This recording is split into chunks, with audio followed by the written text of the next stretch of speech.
안녕하세요. 제가 드디어 그동안 듣기만 해왔던 사연 채널에 제 얘기를 신청해 보네요. 전 이제 중년 나이에 살짝 접어든 여자고요. 저보다 한참 인생의 선배님들도 많이 계실 것 같아서 부끄럽고 민망한 마음에 사연을 보내고 싶다는 바람을 눌러왔다가 오늘은 용기를 내봤습니다. 제 남편이 원래 외국계 기업에 다니던 사람이었어요. 취업을 앞둔 청년이라면 누구나 들어가고 싶어하는 그런 멋진 곳 말입니다.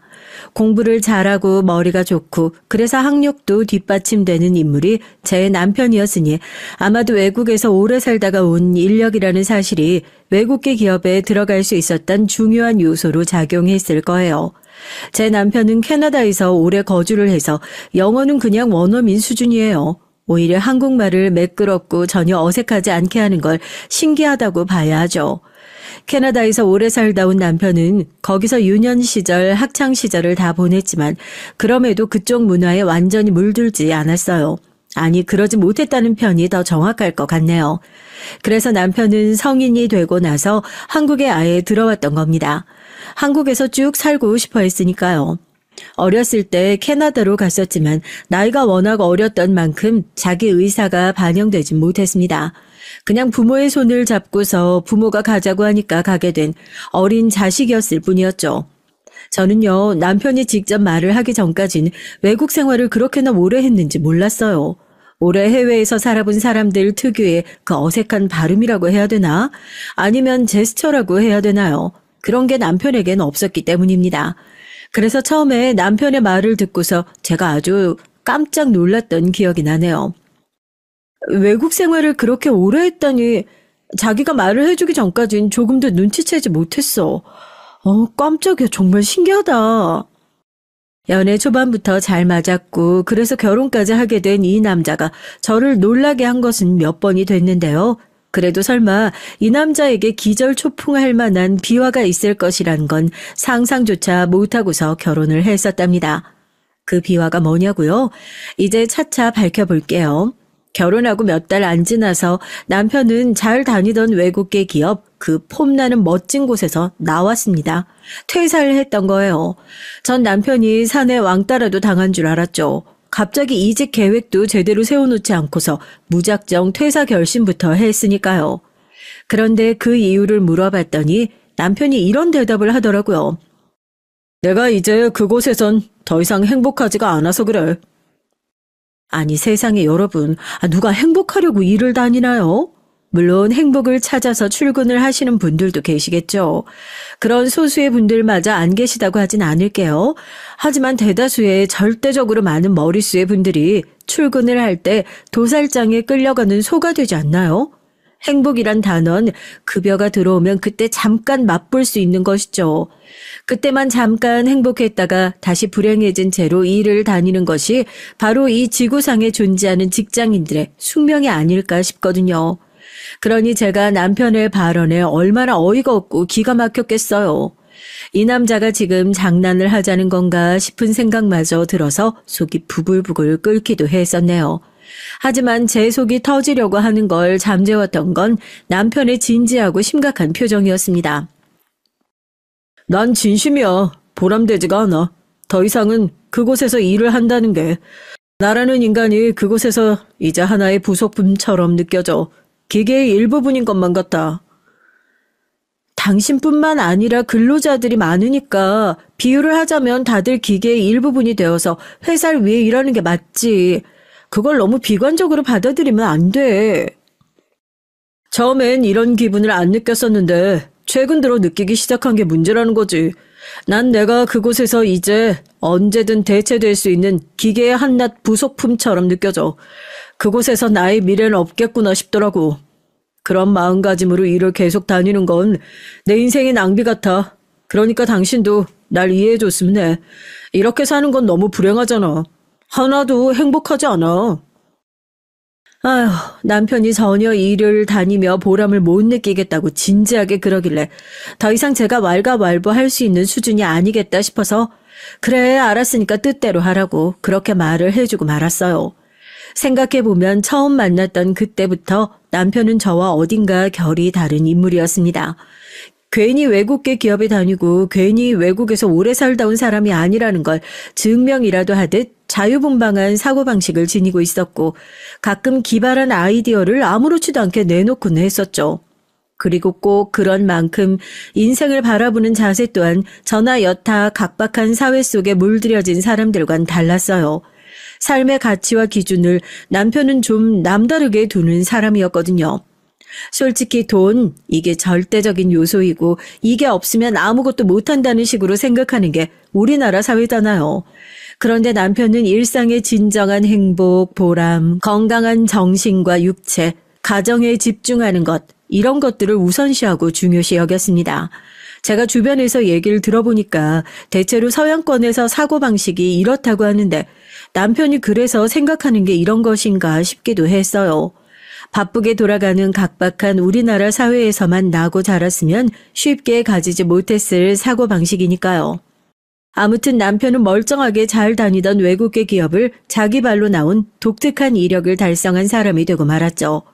그 뒤엔 어떤 신생회사에 들어갔습니다. 소위 스타트업이라 불리는 회사 말이죠. 처음엔 되게 바쁜 듯 싶었어요. 폼나는 외국계 기업을 다닐 때보다도 더 바쁘고 치열하게 사는 것처럼 보였던 남편이었죠.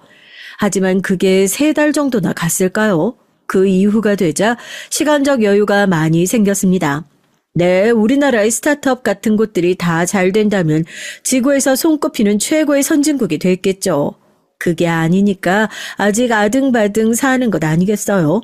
애석하게도 남편이 들어간 스타트업 회사는 아직 기반을 제대로 다지려면 갈 길이 먼 상태였고 롤러코스터 마냥 상향과 하향까지 반복하게 됐습니다. 느리더라도 꾸준히 상향 곡선을 그려야 하는 게 이상적인 회사의 발전 모습인데 말이죠. 늦게까지 일 안 하니까 너무 좋다. 세상이 밝을 때 퇴근하는 그 길이 얼마나 여유롭고 기분 좋은지 몰라. 아내인 제 기분이 얼마나 심란한지도 모르고서 남편은 싱글벙글 웃으며 그런 소리나 떠들었습니다. 시간적 여유가 생겼다는 건 꼭 그만큼 수입도 줄어든다는 얘기죠. 결혼한 지 이제 1년, 아직 한창 신혼생활 중인데 자기 남편이 그렇게 되다니, 심지어 원래 멀쩡히 외국계 기업에 다닌던 남자였는데 자기 판단으로 그렇게 되다니, 이런 변화를 반길 여자가 어디 있겠어요. 하지만 놀랍게도 전 별로 불만이 없었어요. 처음부터 불만이 없었던 건 아니었고 행복해하는 남편의 얼굴을 보면서 불만이 입 밖으로 나가려고 하다가도 자꾸만 쏙 들어가 버린 것이었습니다. 게다가 남편은 시간적 여유가 생기자 알차고 보람되게 자기 시간을 보냈거든요. 취미 생활도 하나 새로 만들었고요. 무엇보다 살림을 전적으로 도맡아서 했습니다.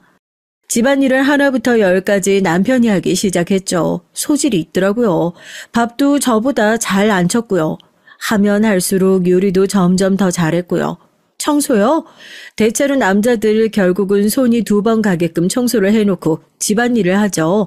하지만 제 남편은 손끝이 대체로 야무졌습니다. 요리든 청소든 딱 깔끔하게 해놨고요. 제가 퇴근하면서 이제 끝났다고 전화를 하면 남편이 저의 귀가 시각에 맞춰서 밥을 차려놨어요. 그러면 전 집에 도착하자마자 옷부터 갈아입고 곧장 식탁에 앉을 수 있었죠. 따뜻한 밥상이 저를 향해서 오늘 하루도 수고했다고 인사해주는 일상이었습니다. 요새 삼치가 맛있다고 하길래 장 봐하다가 해봤어. 안 비리고 괜찮지? 와, 맛있다. 하나도 안 비리네? 이걸 어떻게 한 거야? TV에서 연예인 누구가 하는 걸 봐뒀다가 따라 했지. 근데 내가 더 잘한 것 같아. 나 식당 열어도 되겠어. 남편의 시시콜콜한 얘기를 들으면서 저녁을 먹고 씻고 나서 피곤이 몰려와 노곤노곤하게 늘어져서 휴대폰을 하고 TV나 좀 보고 그러고 있으면 부엌 뒷정리며 잡다한 집안일을 한 남편이 간단한 야식거리를 준비해서 날라와 줬죠. 같이 그걸 먹으면서 부부간에 이런저런 대화를 나누고 그러면 어느새 밤이 무르익어서 내일을 준비하러 잠에 들 때였습니다. 잠자리에 누우면 편안한 웃음이 지어졌어요. 그러다가 어느 날 제가 이런 생각이 들더라고요. 어라? 나 지금 이게 행복이라는 건가? 이게 바로 사는 행복 같은데? 자연스레 깨달음이 찾아왔죠. 상대가 행복해야 저도 행복한 게 결혼 생활이었습니다. 돈을 잘 못 벌거나 말거나 제 남편이란 사람이 행복하게 사니까 저도 따라서 행복한 일상을 살게 됐던 거예요. 그걸 어느 날 문득 진지하게 깨닫고 나서 제가 한 가지를 결심하게 됐죠. 난 회사에 뼈를 묻자. 어디 한번 난 죽도록 열심히 일을 해보는 거야. 내가 내 남편 목까지 대신 사회생활을 해보겠다 이거야. 그 당시 마침 회사에서 너무나도 맡기 싫은 일이 생겼던 참이었어요. 그거 그냥 마다하지 말기로 결심이 섰습니다. 전 남편과 결이 달랐어요. 일을 하고 싶어하는 사람은 거의 없다고 하지만 전 그래도 남편과 다르게 일을 악물고 회사에서 엉덩이 붙이고 있을 자세와 준비가 된 사람이었습니다. 어차피 남편처럼 천하태평하게 살아보라고 해봤자 전 그렇게 못 살 사람이었거든요. 저 스스로 그걸 잘 알았죠. 그렇다면 이왕 사회생활을 하고 회사에 돈 벌러 다니는 김에 아주 죽을 각오로 덤벼서 남편 목까지 제가 다 해낸다면 더 큰 성과를 얻을 것 같더라고요. 내가 이 남자를 먹여 살려야겠다 이렇게 집안일을 잘하고 내조에도 적성이 있는데 그렇다면 내 쪽이 멋진 가장이 돼서 미친 듯이 열심히 바깥일을 하고 돈을 벌어와야겠다 이런 생각을 딱 하게 된 거예요. 대부분 맞벌이 부부가 많고 그럼에도 여자 쪽이 집안일을 하게 되는 모양새가 태반이라지만 저희는 정반대였죠. 시간이 갈수록 집안에서 일어나는 일은 남편이 다 전담을 점차 하게 됐고 전 바깥일에 더욱 매진하게 됐습니다. 회사 생활에 적극적으로 매달렸어요. 아무래도 제 나이 또래 여자가 그렇게 임하는 경우가 흔하진 않았기 때문에 회사 내에서 저의 존재감은 점점 더 두드러지게 됐고요. 그럴수록 전 더 의욕과 책임감을 가지게 됐습니다. 그렇게 하라고 시킨 것도 아닌데 어느새 남편은 가계부를 쓰기 시작했더라고요. 알뜰살뜰한 남자였죠. 파김치가 되어 터덜터덜 퇴근하는 날이었지만 아껴 쓰며 살림하는 남편을 보며 미소가 지어지더군요. 남편이 집안일을 하니까 전 걱정 없이 야근을 할 수가 있는 거라는 소리에 직장 동료들이 다 신기하게 절 쳐다봤습니다. 남자 여자 역할이 바뀐 거 아니냐고 그러더라고요. 그러면서 아무래도 여자가 양가 집안 행사라든지 어른들을 챙기게 되는데 그런 것조차 그러면 저희 부부는 남자가 도맡아 하는 거냐면서 그 부분 또한 궁금해했어요. 그러면 전 멋쩍게 웃음을 지었죠. 아무래도 저에겐 시댁의 존재가 희미했기에 이렇게 남다르게 지내는 것이 가능했을 수도 있었습니다. 시부모님께서는 캐나다에 거주하고 계셨거든요. 캐나다엔 남편의 양친뿐만 아니라 이모, 이모부 내외도 살고 계셨어요. 캐나다로 남편이 양친의 손을 잡고 건너갔던 그때에 이모도 함께 가셨다고 해요. 남편의 이모는 그곳에서 인연을 만나셨고요. 그래서 남편의 이모부 되시는 분은 캐나다 분이세요. 상황이 이러하니 제가 다른 결혼한 여자들보다 구애받을 것이 없었던 걸지도 모르겠습니다. 그렇다고 해서 제가 친정 쪽이 유난을 부리는 집안도 아니었으니까 한결 자유로운 결혼 생활이었던 거예요. 제가 도끼를 잔뜩 머금고서 이를 악물고 회사 생활에 매진할 수 있었던 그 자세와 정신력을 만들어준 게 바로 저의 지난 과거였고 친정집의 옛날 일이었습니다. 친정 부모님께서 누구에게 돈을 빌려주신 적도 빌려서 안 갚으신 적도 보증을 서신 적도 없는 분들이셨어요. 그런데 주식에서 망하셨습니다. 그때 왜 하필 친정 부모님께서 주식에 관심을 가지시고 어떻게든 재미를 보실 작정을 하시게 되었던 건지 두고두고 이해가 안 가는 대목이에요. 부모님 두 분도 그러시더라고요. 당신들이 대체 그때 왜 그런 선택을 하셨던 건지 의아하다고요. 일이 그렇게 되려니까 그렇게 된 것이었겠죠. 사람이 뭐에 홀린 듯이 그냥 일을 쳐버리는 순간이 살다 보면 있잖아요. 제 부모님 두 분께선 당시 주식 투자의 순간이 바로 딱 그런 충동적인 순간이었던 겁니다. 주식 그거 참 무섭더라고요. 수천만 원이 그냥 날아가 버렸어요. 돈이 말 그대로 증발을 해버리더라고요. 게다가 그때 제 친정 아버지가 건강이 안 좋으셨습니다. 주식 참패라는 현실이 아버지의 목을 죄어와서 더욱 그렇게 되셨던 것이겠죠. 암이라고 했어요. 당시에 전 주식이라는 두 글자를 사실 제대로 모르던 시절이었지만 암이라는 한 글자가 어떤 무게감을 가지고 있는지는 알고 있었습니다. 그래서 아버지가 암이라는 사실을 알자마자 심장이 쿵 내려앉더니 머릿속에 어떡하지라는 생각만 들더라고요. 이제 어떡하지? 우리 가족 어떡하지? 정말 큰일 났구나. 아버지가 돌아가시는 건 아니겠지. 이런 걱정으로 얼마나 무서움에 떨었던지 모릅니다. 엄만 감당하기 어려운 병원비 앞에서 온몸을 떠셨고요. 길바닥에서 노숙하게 생긴 마당이었는데 그렇다고 해서 아버지가 수술을 안 받게 하실 수는 없었어요. 그냥 딱 나 죽었다 생각으로 견뎌내자. 그러는 수밖에 없어. 엄마가 피골이 상접한 얼굴로 그렇게 말씀하셨을 때 전 차마 반박의 말이 입 밖으로 나가지 못했습니다. 조용히 수그린 고개를 끄덕이는 것이 전부였죠. 이런 걸 보면 자식은 온전히 부모의 책임이 맞아요. 제가 그런 상황에서 뭘 어떻게 할 수 있었겠나요? 제 선택과 의견이 들어가서 벌어진 비극은 아무것도 없었고 전 가만히 있었을 뿐인데 집안의 전 재산이 날아가고 아버지가 쓰러지셨습니다. 캐나다가 어디에 붙어있는 나라인지도 알지 못하는 채로 비행기에 몸을 실었던 어린 날의 남편 같았던 것이죠. 자기 의지로 뭘 어떻게 할 수 있는 단계가 아니었습니다. 어린 자식은 부모가 하는 대로 그저 휩쓸려서 그 시기의 인생을 살아가는 것밖엔 선택지가 없는 법이었어요. 그때요, 제가 병원에서 거의 살았습니다. 왜냐하면 집이 없었거든요. 남의 집, 어디 창고 같은 공간에다가 간신히 저희 가족들의 짐을 좀 넣어두고요. 원래 살던 집은 진작에 정리가 됐습니다. 돈이 없으니까 집부터 날아갔죠. 텅 빈 눈동자로 병원 천장을 응시하며 신세 한탄을 중얼거리시던 아버지. 주식을 알기 전으로 돌아갈 수 있다면 영혼이라도 팔고 싶다며 훌쩍이던 엄마.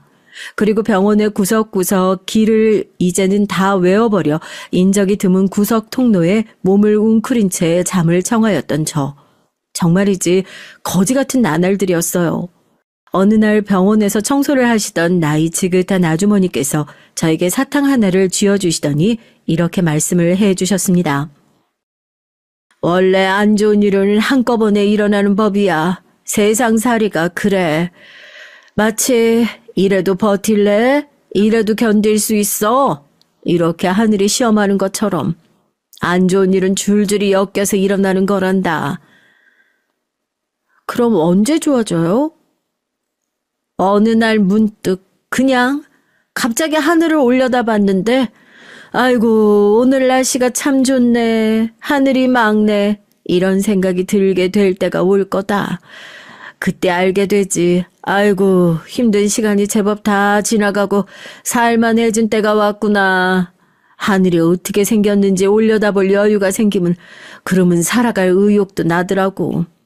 그때 기다리면서 버티는 거지. 힘든 시간이 지나가길 기다리는 거야. 그러다 보면 하루하루 시간이라는 녀석이 막 흘러가.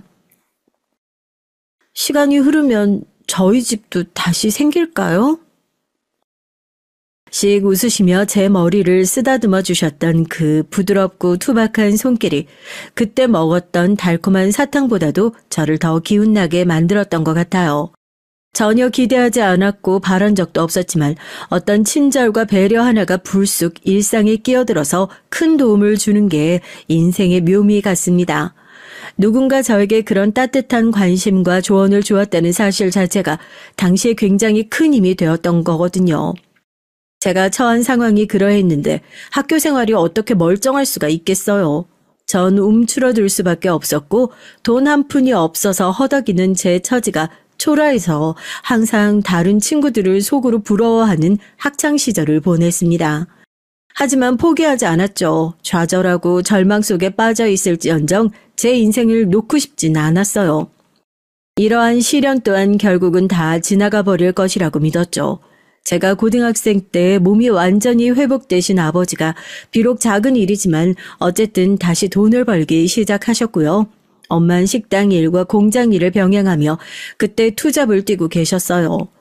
그리고 전 꽤 이름이 있는 대학에 합격했습니다. 그것도 장학금을 받고 들어갔죠. 대학을 가보니까 완전히 다른 일상이 펼쳐지더라고요.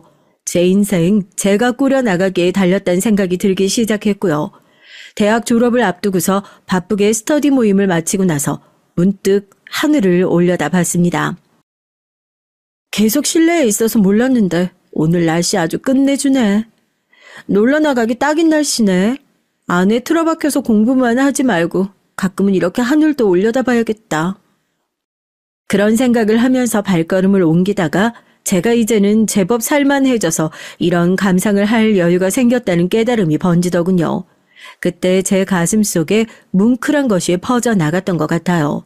살아있으면 어떻게든 살아가지고 그러다 보면 제법 살만한 나날들이 이어진다는 걸 전 그렇게 직접 체감하게 됐습니다.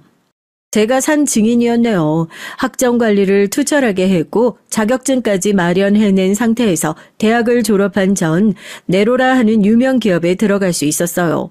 그곳에서 정규직으로 시작을 한 건 아니었고요. 인턴이었습니다. 비록 인턴으로 시작을 했지만 그 인턴 자리조차 경쟁률이 미치게 높았기 때문에 제가 얻은 성취감은 이루 말할 수가 없었네요. 여기까지 해냈으니까 앞으로가 더 중요해. 미끄러지면 안 돼. 정신 바짝 차리자. 인턴으로 첫 발을 내딛고 경험을 쌓은 전 정규직 이름을 달고 본격적인 사회생활을 하는 것은 다른 회사에서 하게 됐죠. 인턴으로 일하던 곳만큼 유명 기업은 아니었지만 대신 작지만 실속이 넘치는 곳이었고 특히나 조건이 더 좋았습니다. 만약 제가 유명 기업에서 인턴이라는 경력을 쌓지 못했다면 그런 조건으로 정규직 입사를 못 해냈을 거예요. 그러니 그 모든 것이 꼭 필요한 과정들이었던 겁니다. 이렇게나 열심히 철두철미하게 살아왔으니까 남편처럼 느긋하게 세상을 바라보는 눈을 지닌 남자에게 제가 확 끌렸던 것이겠죠. 사람은 자신에게 없는 걸 가진 사람을 향해 어떤 형태로든 관심이 간다고 하잖아요. 저 같은 경우엔 그 관심이 이성적인 관심으로 발전이 됐죠. 전 이런 지난 날을 보내온 사람이었기 때문에 마음을 온전히 놓고 살 수가 없었어요. 한순간에 집안이 폭삭 주저앉았던, 집까지 날아가 버렸던 그 과거를 직접 겪어봤기 때문에 살면서 항상 최소한의 대비가 되어 있어야만 한다는 그런 강박이 자연스레 제 안에 자리를 잡았습니다. 남편은 인생은 즐겨야 한다는 주의를 기본적으로 깔고 가는 사람이었으니 전 어떤 경우에든 인생은 항상 준비하는 것이라는 신념이 있었죠. 이러니 남편이 집안일을 즐겁게 하면서 스타트업 회사를 느긋하게 다니고 쥐꼬리만한 돈을 벌어도 행복할 수 있었던 것이고요. 전 어차피 제가 남편처럼 내려놓고 살 수 있는 사람이 못 되니까 아예 작정을 하고서 가장의 역할을 지고 가겠다는 각오가 섰던 거예요.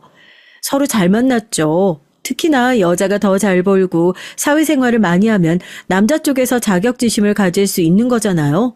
그런 경우를 제가 주변에서 직접 본 적도 있고요.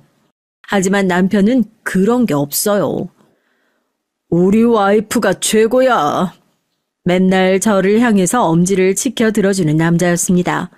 마트에 가서 장 보고 시장 가서 발품 팔고 가계부 쓰고 차곡차곡 돈 관리하고 이러는 게 보람되다고 말하는 남편을 보면서 제가 진정 뿌듯한 미소를 지을 줄 아는 여자였고요. 전 어려웠던 과거를 지나봤던 사람이라 그런지 제가 더 많은 무게와 책임감을 지고 살아야 한다는 점이 별로 부담스럽지 않더라고요. 참고로 결혼하면서 시댁이나 친정에 손을 벌린 건 없었습니다. 결혼 생각을 했을 때부터 저희가 알아서 해결할 생각이었죠. 그러면서도 남편하고 제가 잘 맞았네요.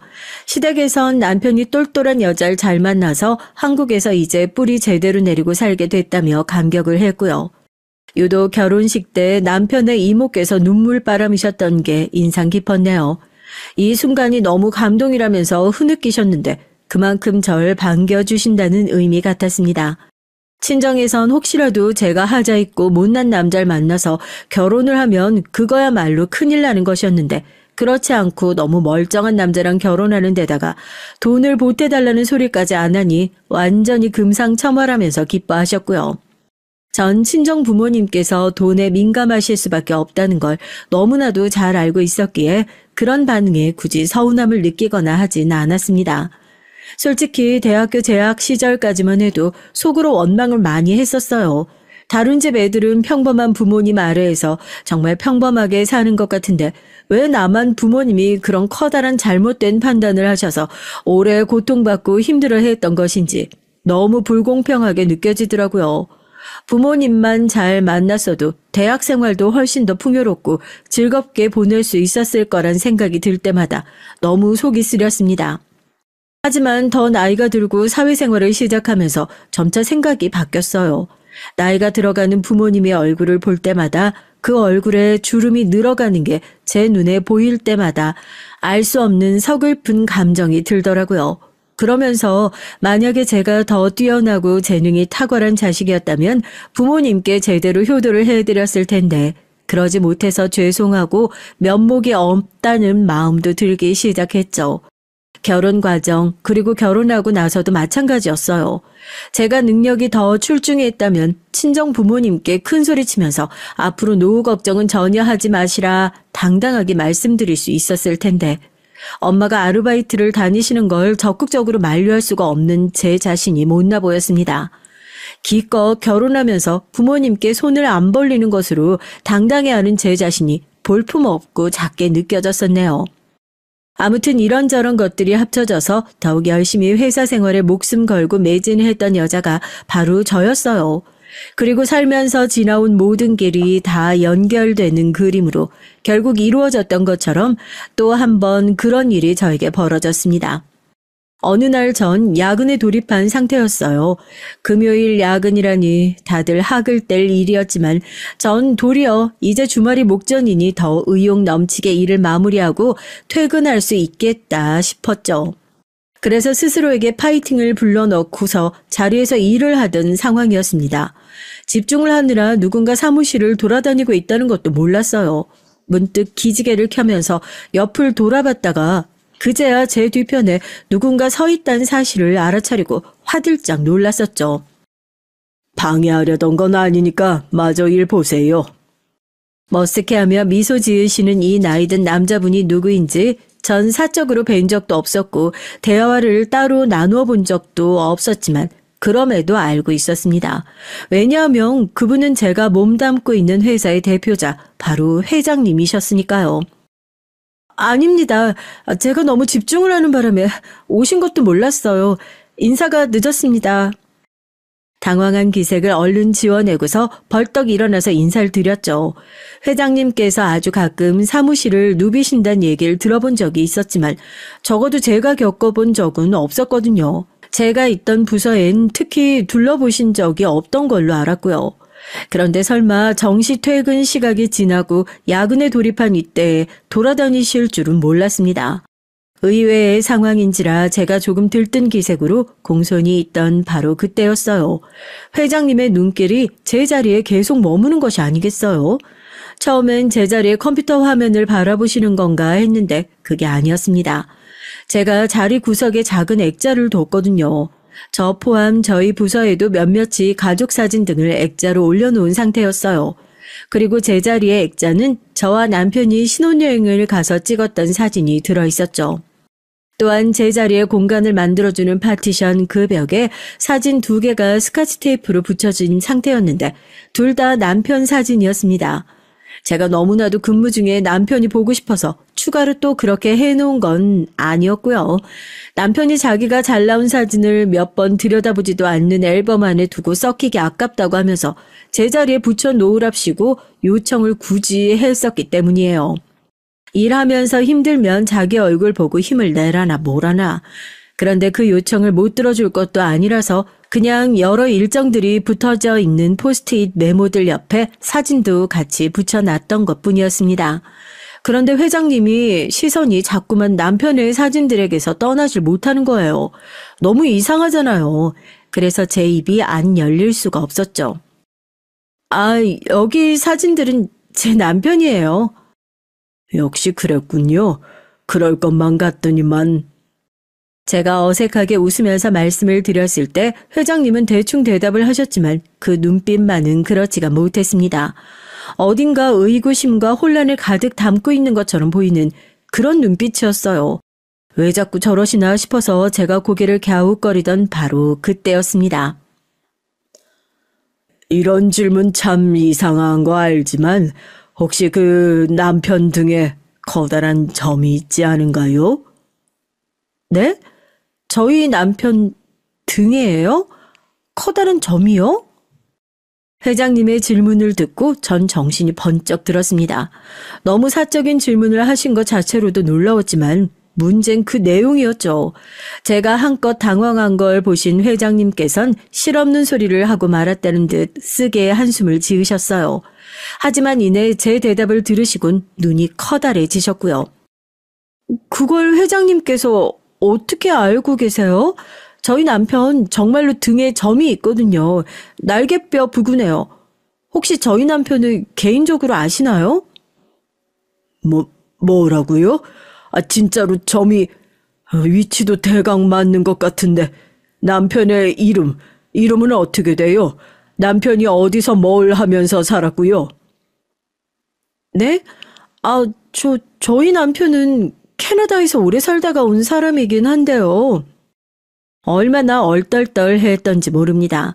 남편의 이름 석자, 캐나다에서 쓰던 영어 이름, 그리고 몇 년이나 캐나다에서 살다가 한국에 들어왔는지 그런 걸 저도 모르게 말씀드리고 말았는데 어느새 회장님은 눈시울이 붉어진 채로 비틀거리시다가 뒤편의 빈 의자에 힘겹게 앉으신 뒤였습니다. 전 대관절 이게 무슨 일인가 싶은 생각만 들고 있었고 밖에 나가서 누구라도 불러와야 하는 것인가 비서실에 연락을 하면 되는 걸까 이런 고민으로 머릿속이 복잡했어요. 그때 회장님께서 미안하지만 사진을 좀 가까이서 볼 수 있겠냐고 하시더라고요. 아니라고 할 수 있는 분위기가 아니어서 제가 제자리에 붙어있던 남편 사진 한 장을 떼다가 회장님께 드렸죠. 그랬더니 잠시 후 그 사진 위로 눈물이 뚝뚝 떨어지는 게 아니겠어요? 맞네. 맞아. 내 자식이 맞아. 내 아들이야. 그 중얼거림을 듣는 순간 전 심장이 멎는 줄 알았습니다. 야근하다가 너무 피곤해서 잠이 들었고 그래서 헛된 꿈을 꾸는 중인가 싶어서 회장님 몰래 제보를 꽉 꼬집어 봤어요. 와, 엄청 아프더라고요. 그래서 이게 현실인 줄 알았죠. 현실이라면 수습을 해야만 했습니다. 회장님께 조심스레 말씀을 드렸죠. 죄송하지만 사람을 착각하신 것 같아요. 제 남편에겐 양친이 계십니다. 제 시부모님은 캐나다에 살고 계시고요. 두 분 다 정정하세요. 전 그러면서 휴대폰으로 사진 하나를 보여드렸어요. 결혼 직전 시점에 캐나다 관광지에서 찍은 사진 속엔 시부모님, 시이모와 시이모부 내외, 그리고 저희 부부가 한데 모여서 환하게 웃고 있었죠. 그러자 그걸 보신 회장님께서 눈물 젖은 눈을 부릅뜨시며 제 휴대폰을 당신의 손으로 주시고 사진을 빤히 들여다 보셨습니다. 전 그때 이런 생각을 하고 있었죠. 혹시 치매 오신 걸까? 이 회장님께 초기 치매가 온 걸지도 모르겠네. 우리 회사 앞날이 불투명해. 이거 큰일이네. 겉으로는 내색 안 하고 속으로만 착잡해하고 있었는데 사진을 빤히 쳐다보시던 회장님께서 옅은 미소를 지으며 말씀하셨습니다. 이렇게 다시 보게 되네. 여전히 곱구만. 그런데 화면 위로 회장님의 손가락이 가리키고 있는 주인공을 확인하고 제가 난감해져서 정정을 안 해드릴 수가 없었어요. 저기 회장님, 그분은 저희 남편의 이모시고요. 가운데 계신 분이 저희 남편의 어머니, 그러니까 제 시어머니 되세요. 시부모님, 남편과 함께 캐나다로 건너가셨던 시이모님을 회장님이 엉뚱하게 가리키고 계셨거든요. 하지만 전 다음 순간 회장님의 모습을 보고 등줄기에 소름이 돋아나고 말았습니다. 왜냐하면 회장님께서 천천히 고개를 가로저으셨기 때문이에요. 아니, 그게 아니에요. 두 사람의 역할이 바뀐 거죠. 진실은 그 반대편인데 말이지. 네? 회장님, 아까부터 사실 제가 전혀 이해가 안 되는 것 투성인데요. 이게 다 못난 이 몸의 잘못이고 죄였어. 회장님께서 한 손엔 남편의 사진, 다른 한 손엔 사진이 화면에 떠오른 제 휴대폰을 쥐신 채로 흐느끼셨습니다. 상황이 이러하니 제 얘기의 당사자라고 할 수 있는 남편을 당장 소환해야 하는 건가 고민이 됐죠. 그런데 회장님께서 너무 감정이 격해지신 건지 생각지도 못한 상황에 맞닥뜨려서 그러셨던 건지 몸에 무리가 오셨던 모양이더라고요. 회장님을 모시는 비서분들이 와서 부축을 해 가셨고요. 이제 주말이니 따로 만나서 얘기를 나누자며 정리가 됐습니다. 제가 그날 얼마나 넋이 나간 채로 귀가를 했던지 몰라요. 솔직히 무슨 정신머리로 퇴근길에 달려왔는지 기억도 안 날 정도네요. 멍하니 집에 와서 남편을 보고 나니까 그제야 실감이 나더군요. 당신 이제 와? 계속 문자에 답장도 없어서 걱정했잖아. 아, 그랬어? 미안해. 내가 오늘 회사에서 일이 좀 있었어. 그래? 무슨 일? 얼른 일단 옷부터 갈아입고 피곤하니까 먼저 씻어. 내가 그 사이에 국 데우고 있을게. 제 등을 떠미는 남편의 다정한 손길을 느끼며 전 정녕 이 남자가 회장님의 핏줄인 건가 싶어서 얼마나 혼란스러웠던지 모릅니다. 샤워를 하면서 정신을 차려보려고 했지만 뜻대로 안 됐고 결국 멍한 상태로 남편과 마주 앉았죠. 당신 정말 무슨 큰일이라도 있었던 거야? 회장님하고 일이 좀 있었어. 회장님? 내가 잘못 들었나? 회장님이라고? 회장님. 내 자리에 있는 당신 사진을 보더니 아들이라고, 자식이라고 막 그러시더라고. 뭐가 어쩐다고? 내가 회장님의 아들? 무슨 그런 황당한 일이 다 있어. 더 황당한 건 뭔지 알아? 회장님이 이모님 사진을 알아보셨다는 거야. 그리고 이모님이 당신을 낳아준 분이래. 이모님이 당신 어머니래. 어떻게 생각해? 저에게 물을 따라주려던 남편의 손이 공중에서 그대로 멈췄어요. 그때 마치 시간이 멈춘 것만 같았습니다. 이런 황당무계한 얘기를 접한 남편은 당혹스러움에 말문이 턱 막힌 모습이었지만 그런 모습에 넘어 무언가 들어있는 것 같다는 촉을 아내인 전 그 순간에 느낄 수 있었어요. 왜 그래? 당신 혹시 집히는 거라도 있어서 그러는 거야? 아니야, 집히는 건 무슨 아무것도 아니야. 그러지 말고 말을 좀 해봐. 지금 너무 어처구니가 없는 상황이잖아. 그러니까 확실하게 다 짚고 넘어가야지.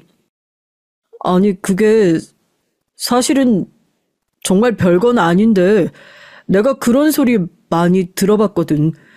내가 이모하고 유독 닮았다는 소리 말이야.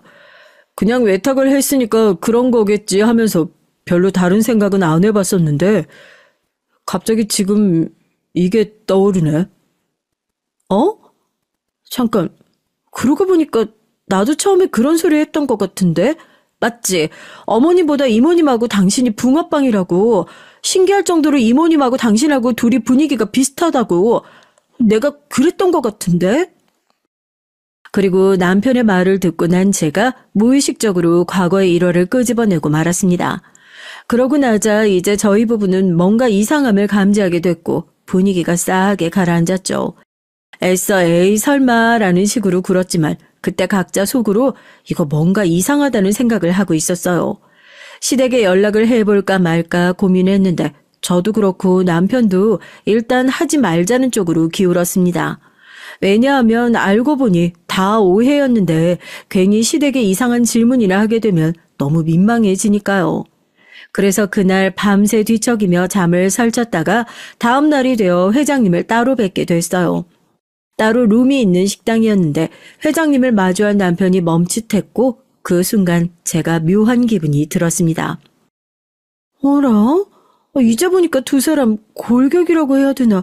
체형이 정말 비슷하잖아? 그런 기분을 애써 모른 척하고 자리에 앉았었죠. 회장님께선 이런 자리에 응해줘서 고맙다는 인사를 먼저 꺼내셨어요. 그때까지만 해도 저희 부부는 어쨌건 이게 오해였다는 것으로 결론이 날 일이라고 생각했었지만 회장님의 입이 열리면 열릴수록 충격 속에 빠져들어갔죠. 네, 이게 바로 제 남편에 얽힌 놀라운 비화였던 거예요. 정리를 해보자면 회장님은 지금의 자리에 오르기 전에도 집안이 꽤나 잘 살았고 특히나 학구열이 높은 가풍이 있었다고 합니다. 성공에 대한 열망이 강한 집안이었던 거죠. 그래서 회장님은 첫사랑과 끝내 이루어지지 못했고 다른 여자를 만나 결혼을 하셔야만 했어요. 회장님의 첫사랑은 별 볼 일 없는 집안의 여자였거든요. 하지만 결혼한 여자 사모님은 꽤 든든한 집안의 금지 오겹이었고요. 특히나 사모님이 회장님을 원체 마음에 담아서 결혼을 원하셨다고 합니다. 회장님은 결혼하신 후에나 알게 되셨어요. 당신의 첫사랑이 아기를 낳았다는 사실을요. 금세 새로운 남자를 바로 만나서 그렇게 된 것이라고만 생각을 하셨었다고 합니다. 그래서 그때 남아있던 미련을 접으셨고 가정에 충실하기로 하셨다네요. 자식 둘 낳고 살아가시던 어느 날 회장님의 당신의 첫사랑을 수년 만에 만나셨어요. 첫사랑은 6살 남자아이의 손을 잡고 회장님을 찾아왔죠. 알아보시겠어요? 그 한마디였으나 회장님은 그 뜻을 알아차리셨습니다. 아이가 당신의 핏줄인 걸 한눈에 알아보겠냐는 뜻이었던 거였죠. 회장님은 기절할 듯 놀라셨죠. 그리고 어찌됐든 당신의 첫사랑이 아이를 데리고 찾아왔다는 그 점에 애틋함을 느끼셨습니다. 그래서 따지고 재고할 것 없이 우선은 첫사랑과 아이를 따로 만나며 시간을 보내셨고요. 그 비밀은 얼마 가지 않아 들통이 났고 집안이 발칵 뒤집어졌습니다. 특히 사모님의 눈이 뒤집어졌어요. 이제 와서 그딴 헛소리로 멀쩡히 잘 사는 남의 가정을 깨트리려고 해? 이건 말도 안 되는 개수작질이에요. 사모님이 절대 용납할 수 없는 일이라며 난리를 치셨고 어떻게 된 일인지 직접 알아보겠다며 날뛰시는 걸 회장님은 차마 막을 수가 없으셨습니다. 6살 남자아인 회장님의 첫사랑이 아니라 그 첫사랑의 친언니의 자식인 것으로 서류상 드러났어요. 또한 사모님은 회장님의 첫사랑 그분이 괜히 한탕 버리고 한 몫을 챙기고 싶어서 그런 저급한 수작질을 벌인 게 확실하다며 주장을 하셨고요. 그 주장을 뒷받침하듯 첫사랑 쪽은 조용하기 이를 데 없었고 얼마 뒤 아예 국내 생활을 정리하고 해외로 가는 것을 준비하고 있다는 걸 회장님은 알게 되셨습니다. 필요한 게 결국 돈이었다고 하더군요. 목돈 좀 쥐어주며 이제 조용히 살겠냐고 했더니 그러겠다고 하더라고요. 어디 시골 구석에나 갔으면 좋겠다고 생각했는데 아예 외국으로 나가버리나 봐요. 아주 배포가 크고 한탕 챙기려던 꿈도 야무지게 꾸던 여자였던 거죠. 당신도 나와 애들한테 조금이라도 미안하면 이제 그쪽은 신경 쓰지도 말고 잊고 사세요. 사모님의 외침 앞에서 회장님은 갑갑한 속을 부여잡으실 뿐 하실 수 있는 게 없었죠. 당신의 첫사랑은 처음부터 돈을 챙기는 게 목적이었다는 듯이 이제 그런 의도를 숨기려고 하지도 않는 듯이 본인뿐만 아니라 친언니, 형부, 그리고 조카까지 함께 외국으로 떠났습니다. 회장님은 때때로 그 얼굴들을 떠올리셨다고 해요. 첫사랑뿐만 아니라 당신의 아이라고 잠시나마 믿었던 그 아이의 얼굴까지요. 하지만 바쁜 일상과 지키고 책임져야 할 가정으로 인해 시간이 흐를수록 회장님은 오롯이 당신의 인생에만 집중을 하게 되셨다고 합니다. 바쁘고 치열한 삶이었을 테죠. 그러니 그렇듯 멀쩡한 회사를 꾸려나가는 회장직에 오르신 것이고요. 사모님은 암에 걸려 투병 끝에 돌아가셨습니다. 가족욕도 전혀 없으셨다고 해요. 내가 벌이라도 받나 봐요. 이제 와서야 다 털어놓으려고 해요. 사실 나 당신하고 결혼하기 전부터 그 여자 잘 알고 있었어요. 그래서 너무 싫었고 그 여자가 내가 결혼하고 싶은 남자 옆에서 되도 않게 얼쩡거리는 여자라고 생각했었죠. 그랬기에 작정하고 치워버린 뒤에 당신하고 결혼했을 때 세상을 다 가진 것만 같았고 몇 년 뒤 그 여자가 아이를 데리고 나타났을 땐 너무 화가 나서 견딜 수가 없었죠. 그래서 그 아이가 당신의 친자식인 걸 난 알면서도 일부러 그렇게 굴 수밖에 없었어요. 뭐라고? 그때 그 아이가 내 친자식이었다고? 맞아요. 난 그때 그 여자와 그 여자의 가족들을 만나 추궁을 했었거든요. 그래서 모든 진실을 알고 있었죠. 사모님은 회장님의 첫사랑을 압박해서 조용히 떠나지 않으면 가만 안 두겠다고 했어요. 돈 준다고 할 때 조용히 멀리 떠나는 게 신상에 이로울 거라고 하면서 외국행을 강요했고요. 회장님의 첫사랑은 계속해서 그런 압박을 받으며 괴로워하다가 회장님마저 본인을 믿어주지 않는다는 것에 절망하며 그냥 외국으로 떠나버리기로 결정을 했던 거예요. 네, 당연히 이 첫사랑이 남편의 모친이시고요. 미혼모 신분으로 몰래 출산을 하셨었고 그래서 당신의 친정 언니 밑으로 아기의 출생 신고를 하셨던 겁니다. 왜냐하면 당신의 친정 언니 부부는 결혼 5년 차였는데 유산만 2번 겪었고 그 후로 임신이 안 되고 있었으니까요. 그렇게 남편은 자기 이모와 이모부의 자식이 되었던 겁니다. 그리고 남편이 자기 이모라고 생각했던 존재가 사실은 낳아준 생모였던 것이고요. 제가 시부모님이라고 알아온 두 분은 조카를 자식으로 맞은 뒤 결국 계속 임신을 못하셨고 그래서 제 남편을 하나뿐인 자식으로 여기며 잘 키우고 계셨습니다. 그 모습을 보며 제가 시이모님이라고 알아온 남편의 생모께선 복잡한 심경을 안고 계시다가 어느 날 충동적으로 어린 남편의 손을 잡고 회장님을 찾아가셨던 거예요. 그 이후로는 일이 한참 꼬여버린 것이고요. 결국은 캐나다로 가서 다들 평온한 일상을 맞이했으니 잘된 일이었을 겁니다. 그러나 운명처럼 남편이 한국에서 아예 살길 원했고 하필 절 만나서 자기 생부를 찾게 됐어요. 오래 숨겨져 있던 비밀이 세상에 드러나게 됐고 저도 얼이 빠졌지만 남편이 받은 충격에 비해선 많이 못 미쳤네요. 그러니까 결론은 저의 진짜 생물학적 아버지시라는 거잖아요. 남편이 조용히 여쭸을 때 회장님께선 손수건으로 눈가를 문지르시며 정신없이 고개를 끄덕이셨습니다. 그러자 남편이 식당의 천장을 올려다보며 눈물을 꾹 참더라고요. 사모님이 돌아가시기 전에 모든 걸 이실직고 하시면서 그래도 부부로서 한 가정을 이루고 살아온 세월이 있으니 당신이 떠나고 지금의 가정을 지켜달라는 유언도 덧붙이셨다고 해요. 그래서 회장님께서도 이번 생엔 그것이 운명이라 여기셔서 사모님 앞에서 그러겠노라고 약속을 하셨다고 합니다. 모든 것을 그저 가슴에 묻고 조용히 사셨지만 진실론 그러지 못하셨던 것인지 제 자리에 놓인 남편의 사진들을 보신 순간에 그리운 얼굴이 스쳐가고 말았던 겁니다. 회장님이 진짜로 내 남편의 아버지셨다고? 그러면 회장님이 진짜 내 시아버지... 앞으로 이제 어떻게 되는 거야? 조금 진정이 되자마자 전 그런 생각부터 들더라고요. 하도 일에 치여서 살아온지라 그런 현실적인 것부터 고려가 됐나 봐요. 하지만 제 남편은 달랐습니다. 어쨌거나 몰랐던 걸 알게 됐으니 다행이란 마음입니다. 혼란스러운 건 차차 정리를 하면 될 일이라고 생각해요.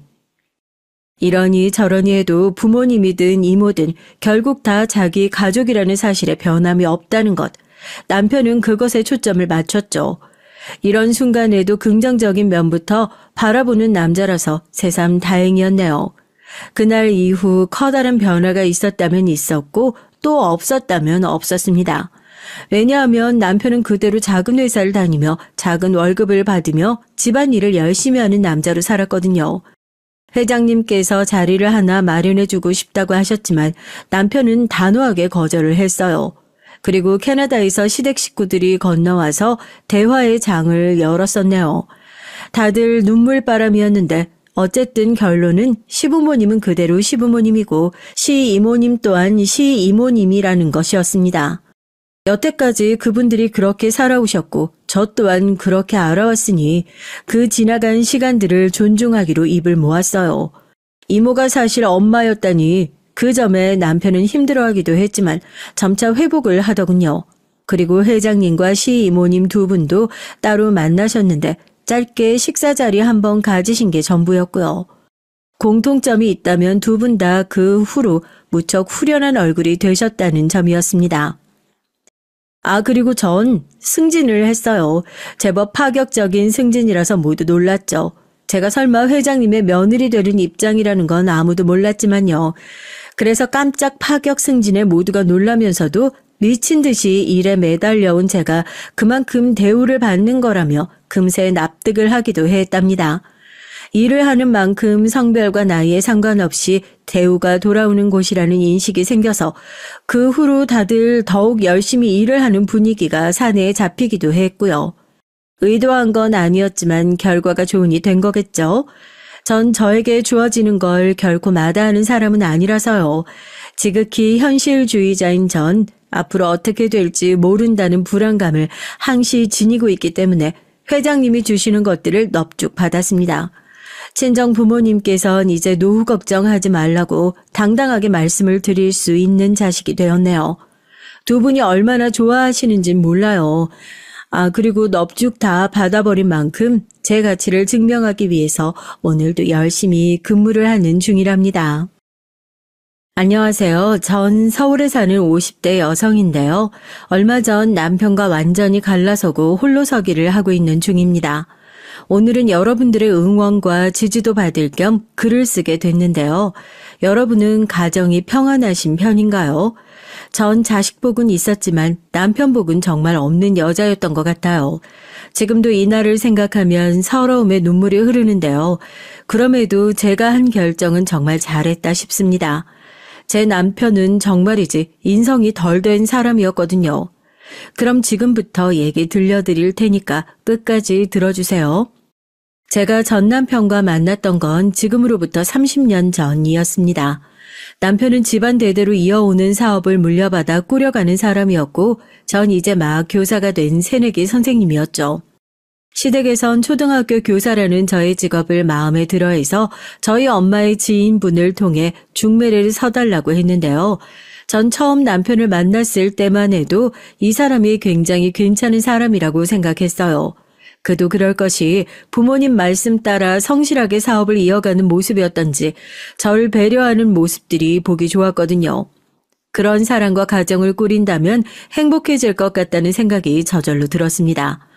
연애할 때 남편은 제게 꼬박꼬박 존댓말을 쓰곤 했는데요.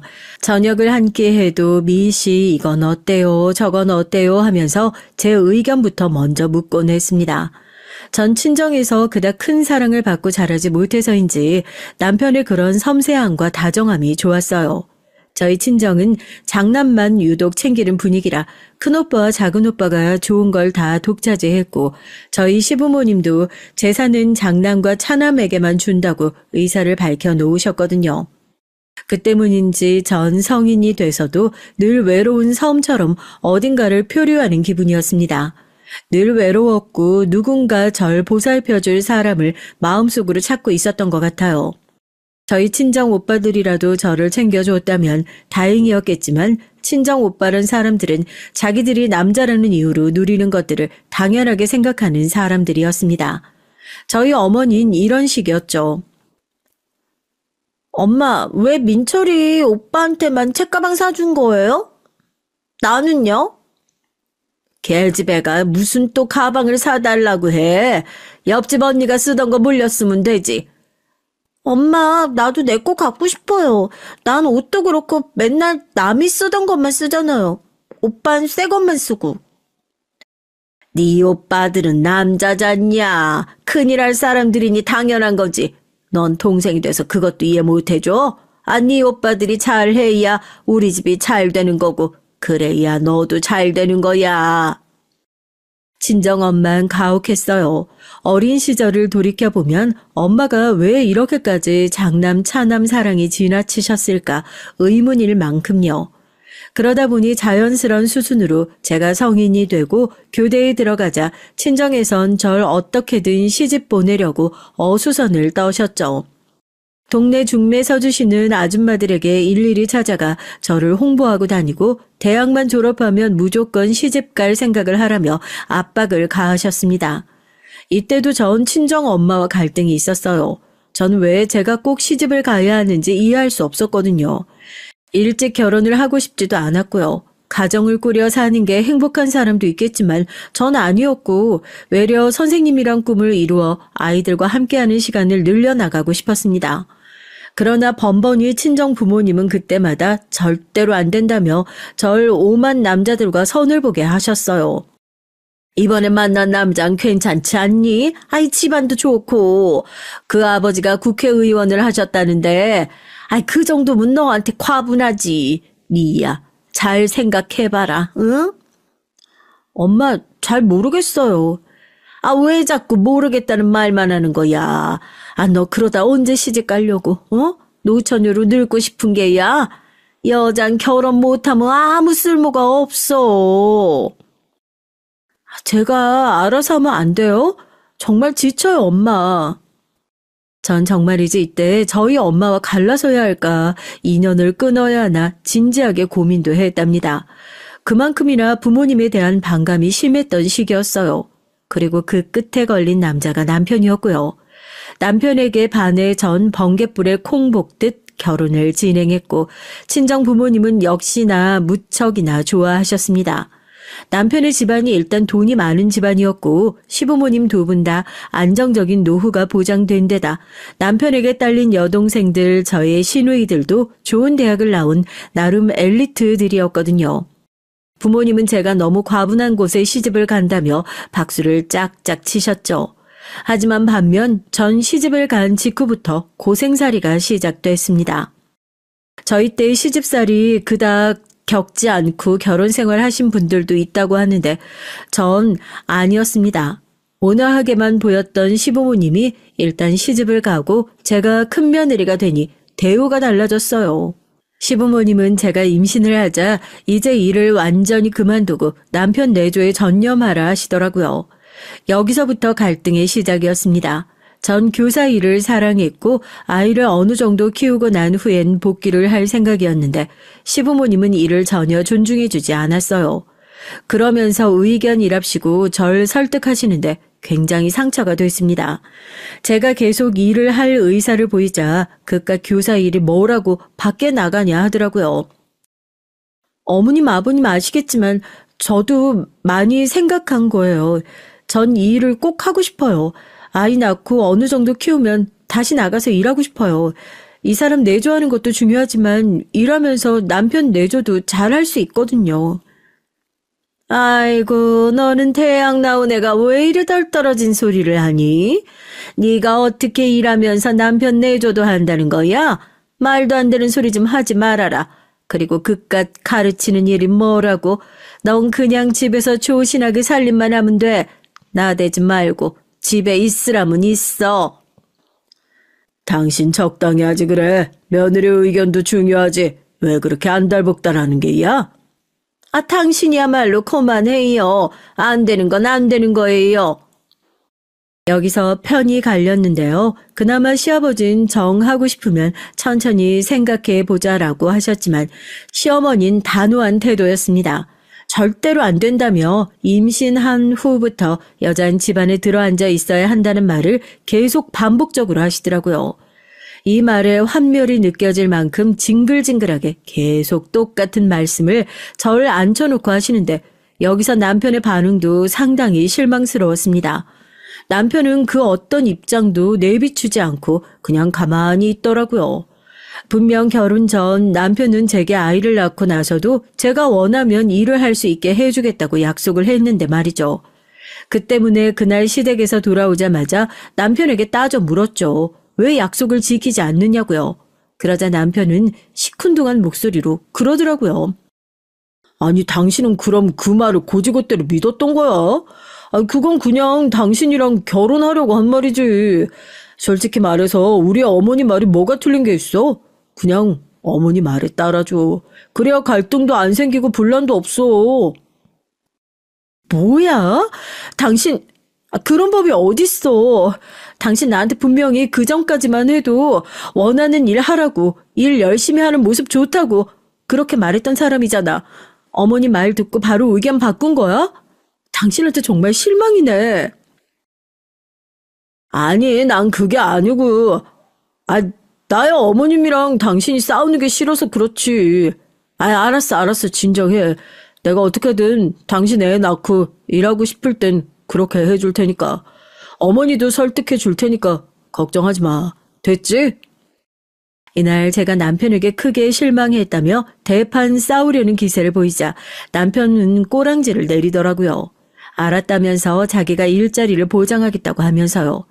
솔직히 찜찜하긴 했지만 그 당시 저도 입덧이 심해 몸도 지쳤겠다. 더 싸우고 싶지 않아 넘어가게 됐습니다. 그리고 사랑하는 우리 아들이 태어났죠. 우리 아들은 태어날 때 몸이 조금 약해 병원에 보호를 받았어야 했는데요. 그 때문에 속이 많이 상했답니다. 아이만 생각하면 몸도 마음도 전전긍긍 불안했죠. 아이가 혹여라도 큰 병에 걸릴까봐 혹시 내 몸에 문제가 있어 아이에게 안 좋은 영향을 끼쳤던 건가 싶어 제 탓을 하기도 했고요. 엄마가 된 순간 그런 마음이 들잖아요. 그런데 시어머니가 정확히 이 부분을 건드리시더라고요.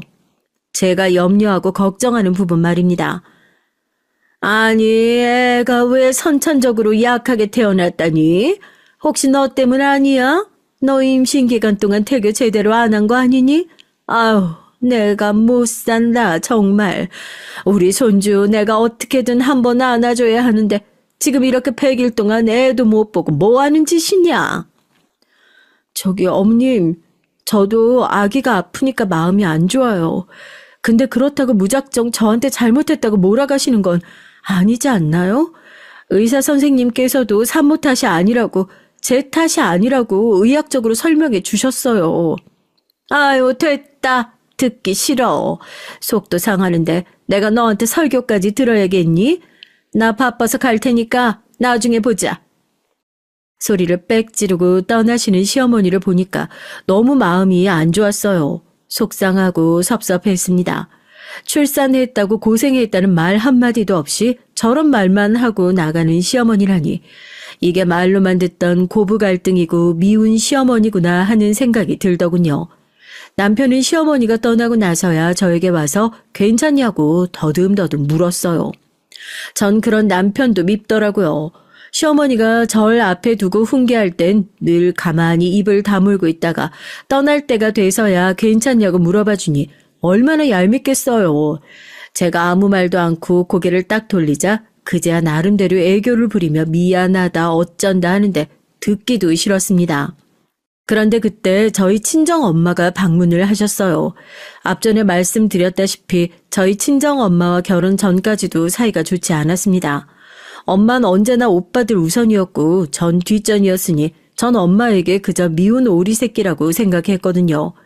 그런데 친정엄마가 출산 후 힘들어하는 저를 보고 너무너무 걱정을 해주시더라고요. 옆에서 산후조리도 직접 다 해주셨고요. 그러면서 저에게 아기가 아픈 건 제 탓이 아니니 절대 자책하지 말라는 말씀도 하시는데 저도 모르게 눈물이 툭 떨어졌습니다. 시어머니에게 그런 소리도 들었겠다 잔뜩 마음이 상해 있었는데 엄마의 그 말 한마디를 듣는 순간 눈물이 확 쏟아졌어요. 친정엄마는 조용히 그런 절 안아주셨습니다. 그래, 네 마음이 얼마나 힘들었겠니. 아기도 제대로 안아보지도 못하고 나도 엄마니까 이해할 수 있어. 우리 딸 마음껏 울어도 돼. 아유 울어도 괜찮어. 눈치 보지 말고 울어. 울어야 풀려. 그러면서 엄만 제게 시어머니 흉도 살짝 보셨어요. 친정엄마가 시어머니의 성격을 짐작하셨나 봐요. 저에게 보아하니 사부인도 만만한 성격이 아닌데 엄마 네가 걱정된다라고 하시더라고요.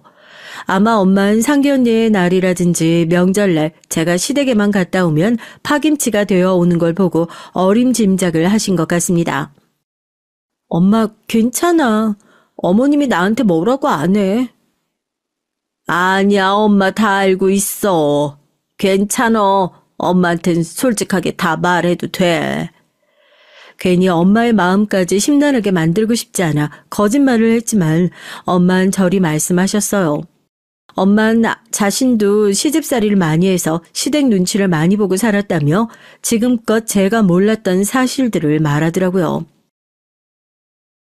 네게 말 안 했지만 사실 엄마도 많이 힘들었다. 네 아버지가 효자잖니? 응?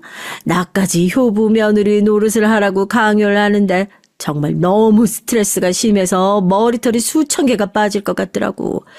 시어머니 앞에만 가도 그냥 벌벌 몸이 떨리고 엄마 시대랑은 다르겠지만 너도 아마 고생할 거다. 그럴 때 엄마한테 와. 알았지? 제가 힘들 때 오빠들도 아버지도 저에게 큰 관심을 두지 않았건만 친정 엄마가 나서 이때 절 따뜻하게 보살펴주고 챙겨주신 것이 저에겐 참 남다른 일이었어요. 드디어 아이를 집에 데려와 보육할 수 있게 되었을 때도 그 누구도 제 육아를 도와주지 않았지만 엄마만이 1시간 거리를 달려오셔서 아이를 돌봐주셨죠. 엄마는 아기를 무척 이뻐하셨는데요. 아기를 보면 저 어릴 때가 생각이 난다 하더라고요. 저희 아기가 순하고 잘 울지 않는 성격이었는데 엄마는 그런 아이를 애틋하게 바라보시며 너도 이렇게 이쁘고 사랑스러웠다라는 말을 넌지시 하셨습니다. 그리고 동시에 저도 마음이 울컥울컥 올라오더라고요. 늘 오빠들 뒤에 세워서 절 자식으로 생각도 하지 않으실 것 같았던 분이 제 어린 시절을 빼곡히 기억하고 있는 모습이 너무나 인상적이었거든요. 그러던 어느 날 제가 육아를 하다 심한 감기에 걸렸는데요. 웬만한 감기 정도가 아니라 몸살이 심했습니다. 오한이 오고 계속 기침이 나고 아기도 옆에 둘 수가 없어서 친정에 맡겨야 했죠. 남편은 제가 아프던 말던 신경도 안 썼고요. 제가 아침을 못 차리겠다고 하니까 짜증만 내더라고요. 당신은 하여간 왜 아파서? 가지가지 안 해. 지금 일도 바쁜데 그냥 나가서 먹을게. 그러니까 무리하지 말고 집에 있으라니까. 밖에 왜 애랑 싸돌아다니서 감기에 걸려. 진짜 짜증나네. 여러분이라면 어떨 것 같으신가요? 전 너무 속상했습니다. 그 말을 듣자마자 아픈 것도 있고 남편에게 소리를 꽥 질렀죠. 당신은 어떻게 그런 말을 하니?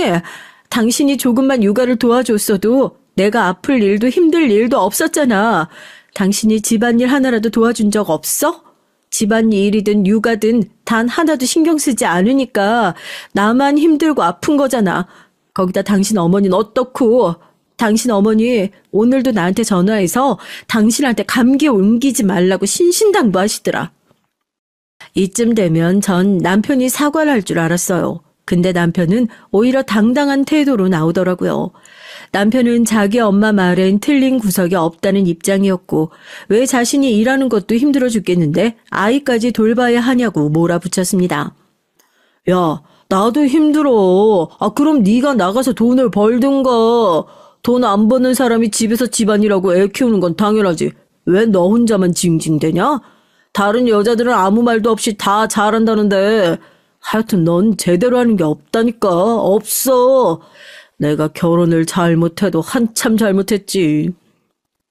뭐야? 그 순간 열이 솟더군요. 그 전날까지도 전 시어머니 부탁으로 대신 시댁장을 봐주고 그 집에 먹을거리를 갖다 주고 오느라 무척 힘들었거든요. 근데 남편은 그런 사정을 모르면서 멋대로 짓거리는 겁니다. 결국 제 입에서 이혼하자라는 극단적인 말까지 나왔고 남편도 남편대로 그러자고 씩씩대더니 나갔어요. 전이어 너무 가슴이 아파 엄마에게 전화를 걸어 제 사정을 토로했죠. 믿을 만한 구석이 엄마밖에 없었거든요. 그러자 잠시 후 초인종 소리가 들렸습니다. 알고 보니 엄마가 아기를 도우미 아주머니에게 부탁하고 제 곁으로 오신 거예요. 엄마는 남편에게 전화를 걸어 잔뜩 혼을 내시더니 저를 꼭 안아주시더라고요. 그리고선 죽이며 뭐며 끓여오신 걸 입에 넣어주시고 약까지 챙겨 먹여주시더군요. 엄마의 따뜻한 손길에 괜스레 눈물이 줄줄 흘렀습니다. 엄마, 난 엄마가 지금까지 날 매일 그냥 오빠들 뒤에 세워서 별로 자식으로 생각하지도 않는 줄 알았어. 너는 무슨 그런 말을 하니? 나한테 네가 최고의 자식이었어. 네 아버지 눈치 보느라 네 오빠들 먼저 챙겼던 것뿐이지. 물론 네 오빠들이 소중하지 않다는 건 아니다. 걔들도 내 자식이지만 넌 엄마의 분신 같은 존재야. 내가 제일 사랑하는 딸이었어, 사실. 엄마도 네가 엄마한테 자꾸 시집가란 소리 듣고 하니 날 싫어하고 원망한다는 건 알고 있었어. 그래도 우리 딸, 오해는 하지 말아라. 알았지? 엄마가 널 가장 사랑한다는 거 알고 있어야 돼. 그때 정말 원 없이 엉엉 울었던 것 같습니다. 엄마로부터 들은 예기치 못한 사과며 사랑한다는 말은 너무너무 힘이 되더라고요. 사람을 살리고 죽이는 게 말의 힘이라던데 저한테 그 힘이 생긴 것 같았습니다. 엄마의 보살핌을 받아 어찌 되었건 전 빠르게 감기도 낫고 우울증에서도 빠져나올 수 있었어요. 남편은 그 후 저희 친정에 불려가 크게 혼이 났습니다. 엄마가 남편의 회사 앞까지 찾아갔다고 하더군요. 그리고 차를 타고 함께 집까지 가선 한바탕 난리를 치셨다고 해요. 어떻게 된 일인지는 모르겠지만 당시 그 집에 있던 친정 오빠들의 말을 들어보면 엄마의 기세가 대단했던 것 같습니다. 난 우리 엄마가 이 정도로 성질 있는 사람인 줄 몰랐다. 한평생 엄마를 봐왔다고 안다고 생각했는데 엄마가 버럭 화내니까 옆에 있는 아무 잘못 없는 나까지 무섭더라니까. 정말? 엄마가 정말 그랬어? 큰오빠는 엄마가 남편을 크게 혼냈다면서 당시 상황을 전달해 주는데 새삼 친정 엄마에게 고마운 마음이 생겼어요. 하지만 이로 인해 시어머니와는 또 크게 척을 지는 상황이 생겨버렸죠. 남편이 자신이 혼난 걸 시어머니에게 그대로 일러 바치면서요. 그것도 시댁 식구 모두 모이는 명절날이었습니다. 저희 명절 마지막 날 저희 친정을 가고 그전까진 시댁에서 몇 밤을 자기도 했는데요. 새벽부터 시댁에 가 전을 부치고 부지런하게 음식을 만들었기에 더 힘이 들었어요. 마지막 날이 되니 얼른 친정에 갔다가 집에 가서 좀 쉬고 싶다는 생각밖에 안 들더라고요. 그런데 저희 친정에 가려는 마지막 날 갑자기 남편이 눈치 없이 저희 친정 얘기를 꺼내는 거예요. 아이, 가기 싫은데 장모님 무서워서 갈 수가 있나. 나 가기 싫은데 당신 집 안 가면 안 돼? 아니, 그게 뭔 소리야? 장모님이 무섭다니? 어머니, 저 아주 크게 혼났어요. 이 사람한테 못되게 굴었다고. 따지고 보면 내가 뭐 잘못한 것도 아닌데 혼났어. 뭐? 여기에 노한 시어머니는 어떻게 된 일인지 상세히 물으셨고 모든 상황을 알게 되시자 그야말로 완전히 열이 받아 절 구박하기 시작한 거죠. 근데 이게 저만 노린 질타가 아니고 저희 엄마까지 싸잡아 하는 비난이었습니다. 그래서 더 기분이 나빴어요. 정말 참을 수가 없이 손이 떨리더라고요. 화가 나 몸이 떨리는 경험은 저도 처음이었어요. 시어머니 말은 거침이 없었습니다. 애초에 저와 저희 엄마를 얕잡아보고 있었으니까요. 말하는 걸 들어보니 이미 아주 오래전부터 그래왔다는 걸 알겠더라고요. 어머님 오해가 있으신 것 같은데요. 이 사람이 혼난 건 맞지만. 조용히 해라.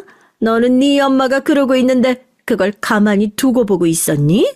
아니, 부부싸움에 장모가 끼어드는 법이 어딨어. 아무리 네 엄마가 못 배웠다고 하지만 그 정도 예의는 있을 줄 알았더니 아이고, 기가 막힌 여자네 이거. 말씀이 심하세요. 사돈이라는 말이 있는데. 지금 내가 그런 존칭 써주고 싶은 기분이겠니? 대학도 못 나온 고졸 사돈 둔 것도 쪽팔려 죽겠는데 감히 내 아들한테 그 머리로 훈계까지 해? 아이고, 웃겨 죽겠다. 이게 코미디가 아니고 뭐냐? 얘, 너 친정 가지 마. 아니, 갈 거면 너 혼자 가. 내 아들은 여기 냅두고. 내가 얘를 얼마나 금이야 오기야 길렀는데 난 우리의 손찌검 한 번 안 하고 키웠어. 알아? 시어머니는 서울의 유명 대학교를 나와 박사 타이틀을 갖고 계신 분이었어요. 그런 시어머니 눈에 고졸인 저희 엄마의 학력이 꽤나 거슬리셨나 보더라고요. 어이가 없었습니다. 저도 여기에 눈이 돌아 약간 이성의 끈이 풀렸고요. 이건 곧이어 남편과 시아버지까지 끼어들면서 큰 싸움으로 번지고 말았습니다. 어머님, 저희 엄마가 고졸이라는 게 그게 뭐가 쪽팔리세요? 아니, 평소 그렇게 생각하셨다는 게 너무 충격적이어서 말이 안 나오네요. 여보, 어머니가 지금 좀 흥분해서 그런 거니까 일단 당신도 어머니 말에 말대꾸하지 말고 있어봐. 내가 지금 가만히 있게 생겼어? 어머님께서 지금 하신 말씀 당신 못 들었어? 그네, 너 원래 이렇게 되바라진 애였냐? 시부모 말에 따박따박 말대꾸하는 거 어디서 배워먹은 거냐? 네 시어머니가 말하면 알겠습니다, 잘못했습니다 하면 될 것이지 왜 대들긴 대들어. 그리고 사돈 머리가 모자른 건 맞는 말이지. 네 눈에야 니네 부모님이 애틋하고 존경스럽겠지만 엄연히 우리가 사는 세계랑 니네 집은 달라. 달라도 한참 다르죠. 수준이 다른데 어떻게 같겠어요? 못 배운 집안에서 나고 자라 그런가? 교사에 했던 애라도 덜 떨어진 건 똑같네 똑같아. 거기다 어른 모시는 예의도 없고 넌 대체 무슨 호기로 네가 애들을 가르치고 일을 계속한다 그랬던 거니? 그 똥만 가득 찬 머리로 뭘 안다고? 지나가던 개가 웃겠네. 시어머니는 제 손에서 자랄 아이들까지 걱정된다며 그야말로 상처되는 말을 마구 하셨어요. 전 도저히 듣지 못할 지경에 이르러 그만 뛰쳐나오듯 애만 데리고 나와버렸습니다. 막상 나왔지만 친정에 가서 솔직하게 말하자니 제 머리만 또 아파질 것 같더라고요. 그래서 그냥 집으로 돌아가 문을 걸어 잠그고 혼자 이불 속에서 앞으로 어떻게 해야 할지 생각했어요. 남편과는 이혼하고 싶은 마음이 굴뚝 같았습니다. 저희 가족을 무시하는 시댁 식구들도 너무 싫었고요. 그런데 아직 어린아이를 보고 있으면 이혼이 마음처럼 쉽게 선택할 수는 없는 것이더라고요. 어릴 적 주변에 엄마나 아빠 한부모 아래에서 자란 아이들이 있었는데 그 아이들이 힘들어하고 외로워했던 게 떠올랐어요. 혹시나 우리 아이도 아빠가 없다는 이유로 놀림을 받으면 어떡하지? 걱정이 됐습니다. 그렇게 제가 고민을 하고 있던 찰나 남편이 들어왔어요. 남편은 제 눈치를 보더니 조심스레 다가와 미안하다고 하더군요. 제가 못 들은 척하자 구태여 침대 앞까지 와선 자기가 잘못했다고 처음부터 장모님 얘기를 꺼내는 게 아닌데 실수한 것 같다고요. 됐어. 당신하고는 말하기 싫어. 내가 잘못했어. 그래, 내가 말 실수했어. 인정할게. 다시 안 한다고, 그러니까 화 풀어라. 우리 어머니랑은 당분간 연락하지 마. 나도 어머니 연락 안 받을게, 응? 그렇게 하자, 우리. 남편은 제가 쳐다보든 말든 계속 그 자리에서 사과를 했고 전 한참을 생각하다 아이를 생각해서 한번 봐주기로 했어요. 대신 남편에게 각서를 쓰라고 했죠. 우리 가정을 무조건 우선순위로 두고 혹여나 시댁이 오늘처럼 이런 식으로 비열하게 저희 엄마 흠을 잡으면 다시는 시댁에 가지 않겠다는 각서요. 명절이든 생신이든 안 가겠다고 하자 남편은 망설이더니 알겠다며 재빠르게 종이와 펜을 가져왔습니다. 그리고 각서를 쓰고 난 후엔 반드시 지키겠다고 결의에 찬 눈빛으로 말하더군요. 그래, 한 번만 믿을게. 딱 한 번만. 마지막이야 이게. 알았어. 나만 믿으라니까. 나 권태식이야. 나 믿어. 이제부터 가족은 나랑 우리 아들이 우선이야. 남편이 각서를 쓰고 난 후엔 저도 조금 안심했던 것 같아요. 왜냐하면 남편이 그 후에 집에도 잘 들어오고 아이도 돌봐주고 주말엔 꼬박꼬박 집안일도 도와줬거든요. 그런 변화들이 반갑기도 했고요. 육아를 하다 보면 남편의 도움이 정말 간절한데 그제야 남편이 조금씩이라도 일을 도와주니 다행이었습니다. 친정엄마가 가끔 감시 차원에서 전화를 하시곤 했는데 그때마다 남편이 도와준다고 하니 엄마도 마음을 놓으셨죠. 아무쪼록 그런 식으로 우리 아들이 초등학교를 들어갈 때까진 가정의 평화가 이어졌어요. 시댁에선 여전히 절 무시하고 틈을 잡아 구박을 하려 드셨지만 저와 남편이 지방으로 이사를 가면선 만나는 횟수가 적어져 그 정도는 충분히 참을 수 있었습니다. 그리고 이때 저의 든든한 지원군이 되어주었던 시누이 덕분에 시댁에 대하는 게 훨씬 편해졌는데요. 시누이는 원래 외국에 살았기 때문에 명절날에도 잘 마주칠 일이 없었어요. 그러다 그 시기 시누이가 결혼을 하면서 한국으로 완전히 들어오게 됐고 저와도 유대 관계가 돈독해졌죠. 시어머니가 절 잡들이 하려고 하면 시누이가 나서서 그러지 말라고 소리를 버럭 치더라고요. 엄마, 새언니한테 왜 그러는 거야? 요즘 시어머니들 옛날 같으면 안 돼. 엄마 며느리 도망가게 하려고 작정했어? 참 성질머리 좀 죽이라니까. 새언니 같은 사람이 어디 있다 그래? 아니, 나는 그게 아니고. 시누이가 시어머니를 혼낼 땐 시어머니마저 말을 잇지 못했습니다. 카리스마랄까요? 시누이에겐 사람을 압도하는 카리스마가 있었고 또 워낙 옛날부터 집안에서도 시누이 말이라면 그냥 인정해주고 존중해주는 분위기가 있었다고 하더라고요. 저희 친정집과는 이 점이 달랐죠. 시누인 외국 생활을 오래 해서 자긴 이런 시집살이를 전혀 이해하지 못한다며 행여나 자기 엄마가 행패를 부리면 꼭 이르라고 말해주기도 했습니다. 전 시어머니를 은근히 달래가면서도 제 편을 들어주는 아가씨가 무척 고마웠어요.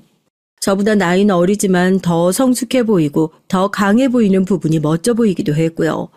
시누이가 한국에 들어오고 나서 그렇게 시어머니를 막아주니 저도 명절 때 전보다 훨씬 덜 스트레스를 받았죠. 그리고 어떤 날은 시누이와 따로 만나 수다를 떨기도 했는데 이때 시누이가 참 자매 같다는 느낌도 받았습니다. 시누이와 돈독해질수록 명절날 스트레스와 피로가 사라지고 시누이를 만난다는 생각에 외려 설레는 마음도 생기더라고요. 물론 시어머니는 이를 무척 싫어하셨지만요. 네가 풀려우다 풀려우야. 아주 내 딸까지 홀려서 네 편으로 만들어가지고. 좋니? 내 딸이 순진해서 그러지. 아유. 어머님, 제가 무슨 여우예요? 전 그냥 아가씨랑 친한 것뿐이에요. 어머님은 제가 아가씨랑 친한 게 마음에 들지 않으세요? 뭐라고? 아가씨랑 저 서로 도우면서 잘 지내고 있어요. 그러니 제가 얄밉더라도 말씀 삼가주세요. 시누이가 한국에 들어와 교수 생활을 하고 있는 동안 적응하는 걸 힘들어하던 시기가 있었는데 제가 시누이를 정신적으로 많이 응원하고 지지해줬거든요. 이걸 시어머니도 알아서인지 더 이상 저에게 나쁜 말은 못하시더라고요. 허나 좋은 날은 금방 가버렸습니다. 원래 나쁜 일은 한 번에 들어온다고 하잖아요. 생각지 못한 틈으로 삶이 무너지기 시작한 일들이 들어오기 시작하더라고요. 먼저 저희 남편 사업이 무너지기 시작했어요. 시아버지의 사업을 이어받아 하고 있었던 남편이 어느 날부터 표정이 안 좋아지더라고요. 알고 보니 해외 시장을 타겟으로 하고 있던 남편 사업이 경쟁사가 우후죽순으로 생기면서 타격을 크게 입은 겁니다. 남편을 어떻게든 수습하기 위해 이곳저곳 뛰어다니기 바빴고요. 그러다 더 이상 회복이 불가능한 지점에 이르자 남편은 시댁에도 돈을 빌렸고 저희 집도 작은 집으로 이사를 가게 됐어요. 시어머니는 일을 두고 저를 불러다가 남편 기죽이지 말라며 한창 설교를 하셨죠. 제가 혹여나 그럴까 걱정이 되셨나 봅니다. 한 귀로 듣고 한 귀로 흘리는 마음으로 설교를 들은 후 전 저대로 생계전선에 나가야 했어요. 근데 여기서 더 비극적인 일이 있었으니 우리 엄마에 관련된 일이었습니다.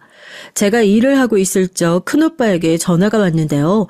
큰오빠가 심각한 목소리로 집에서 가족회의를 하자고 하더라고요. 한 번도 회의며 뭐며 한 적이 없었는데 무슨 일인가 싶어 찾아갔더니 엄마도 아버지도 표정이 모두 하나같이 좋지 않았습니다. 그리고 들은 소식은 저희 엄마가 치매에 걸렸다는 것이었어요. 엄마의 나이가 젊진 않았고 언젠가 치매에 걸릴 수 있을 거라는 가능성은 생각해두고 있었지만 막상 들으니 실감이 나지 않더라고요. 정말이야?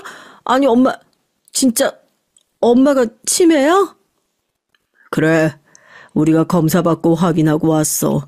네 엄마가 글쎄 자꾸 집 오는 길을 못 찾고 비밀번호도 물은 거 계속 묻고 그러는 게 영 이상해서 그래서 검사받고 오라고 했지.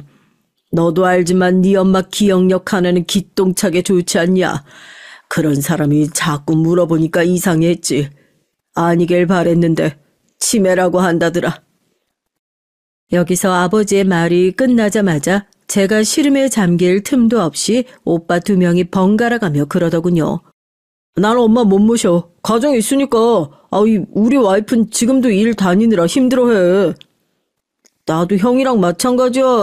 사실 신세는 내가 더 힘들지. 가게야 돈 안 벌려 죽겠는데 어떻게 엄마를 모셔? 아버지가 조금만 맡아주세요. 그리고 엄마 심해지면 그 다음엔 저희가 돌보든지 할게요. 오빠 2명이 곧바로 발을 빼는 모습에 전 실망감이 들었습니다. 엄마가 어린 시절 어떤 마음으로 오빠 2명을 길렀는지 그 모습을 낱낱이 봐왔기에 더 그런 것 같았어요. 친정 엄마는 오빠들에게 정말 지극정성으로 잘하셨고 오빠들이 뭘 해달라고 했을 때 자기가 나가서 일을 해서라도 들어주고 싶어 했죠. 그런 오빠들이 못 모신다고 하자 친정 엄마의 얼굴이 급격히 어두워지는 게 보였습니다. 그 모습을 보자 저도 모르게 언성이 높아지더라고요. 여기에 오빠들도 질세라 싸워댔습니다.